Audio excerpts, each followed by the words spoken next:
অসমৰ উপনিৰ্বাচনৰ শেষ হোৱাৰ পিছতেই মই দিল্লী আহিবলগীয়া হ'ল।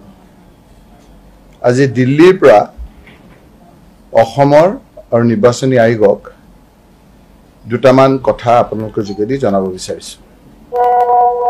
আপোনালোকে মোক আহি পোৱাৰ লগে লগে সুধিলে যে সামগ্ৰী যে উপনিৰ্বাচনটো হৈছে সেইটো ইমান ইনসিডেন্ট কিয় হৈছে।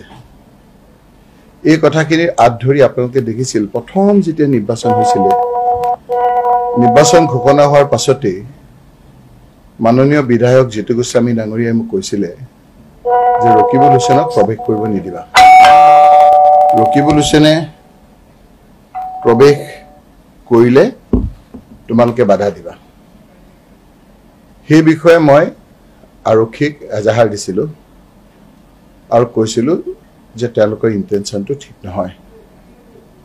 তাৰ পিছত যেতিয়া কংগ্ৰেছৰ প্ৰাৰ্থী ঘোষণা হ'ল, তাৰ পিছত যেতিয়া প্ৰথম আমাৰ